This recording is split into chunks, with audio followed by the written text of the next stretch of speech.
Jean admire une voiture électrique.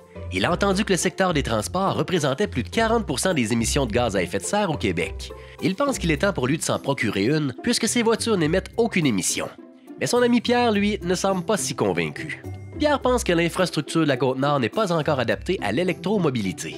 Est-ce que l'autonomie des véhicules et le nombre de bornes de recharge permettent vraiment de voyager en véhicule électrique pour des grands trajets, même en hiver?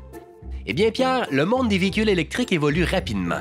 Au Québec, on peut déjà trouver plus de 5000 bornes de recharge publique, dont plus de 1200 bornes rapides. Le réseau est constamment en expansion. D'ici 2030, l'objectif est d'avoir 116 000 bornes publiques, dont 6700 bornes rapides à travers la province. Les technologies associées à l'autonomie des batteries sur les véhicules s'améliorent aussi, permettant de réaliser de longues distances avec peu d'arrêts pour recharger. Par exemple, un électromobiliste a effectué le trajet Québec-Sept-Îles avec son nouveau véhicule électrique. Tout ça a nécessité une seule charge de moins de 20 minutes. Pas si mal, hein? Et pour l'hiver, rappelons d'abord que le froid affecte l'efficacité énergétique de tous les véhicules, qu'ils soient à essence ou électriques. Un avantage pour l'électromobiliste, c'est qu'il peut optimiser cette efficacité en le préchauffant alors qu'il est encore branché à la borne, utilisant l'énergie de la borne et non celle de sa batterie. Pierre admet que se déplacer en véhicule électrique semble possible même pour un nord côtier. Mais comment ça fonctionne concrètement? Comment repérer les bornes, par exemple?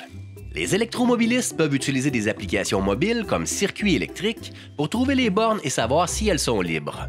Le conducteur peut y planifier son trajet de A à Z. Il y indique sa destination et certains critères comme l'état de charge de la batterie, les conditions météorologiques ou la saison. Il connaîtra ainsi les endroits les plus appropriés où se brancher, utile pour les longs déplacements. Pierre se rend compte que la transition pourrait être plus douce qu'il ne l'imaginait.